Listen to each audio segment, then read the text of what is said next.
So what other tips can we give for a speaker who's spoken a few times but is actually been asked to speak at really quite a large event, much larger than they're used to?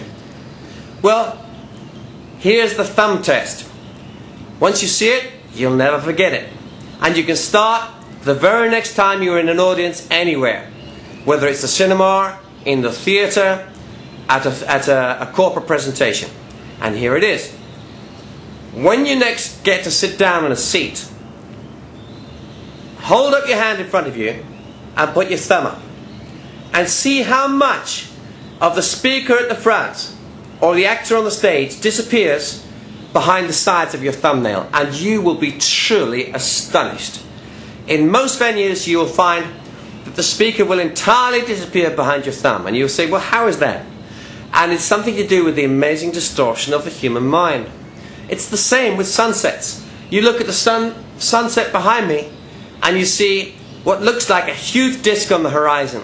You take out your camera and you say, this will be really spectacular. And when you look at the image, you see this tiny, tiny little disc of light. And you say, how could it be? And it's because the brain has distorted that image. The brain has enlarged the image of the sun and made it seem to you huge.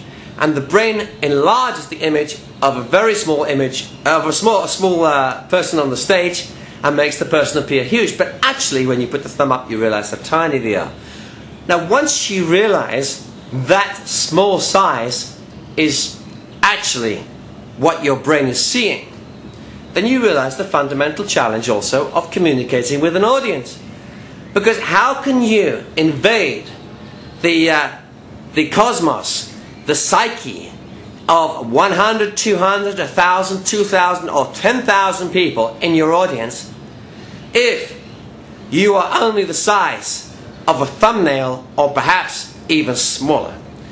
The answer is you can only do it in two ways. One is you can inflate your own image by using video and bouncing yourself up onto a video screen, and that's a very popular way of doing it.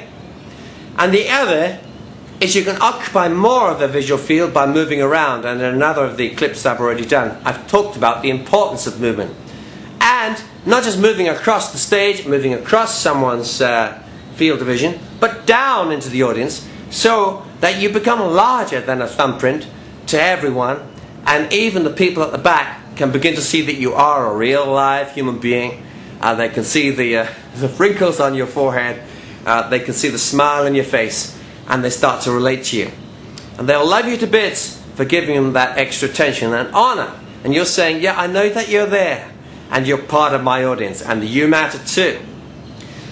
Now, it's a lazy trick actually to just put a big image up on the screen, and you have to be careful. Because if the cameraman is pretty fixed, or the camera woman is pretty fixed, then you're going to be chained to the podium because you're not going to be able to move around.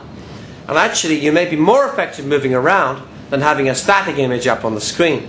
And remember too, that if you've got a static image up on the screen, we're talking a TV show now, and the TV rules apply, which is you may be massively inflated, towering above your audience, and you're communicating in a different kind of way. So just remember that too. It's a much more intimate way if you're on a big, big head and shoulders shot than if you say the image on that video shows you from this level of the stage right up to above your head. In other words, you can see your shoes, the whole of your body, everything.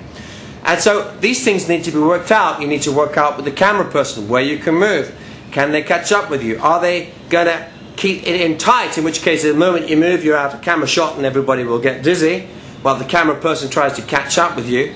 Or are you going to have a nice wide angle and then zoom in?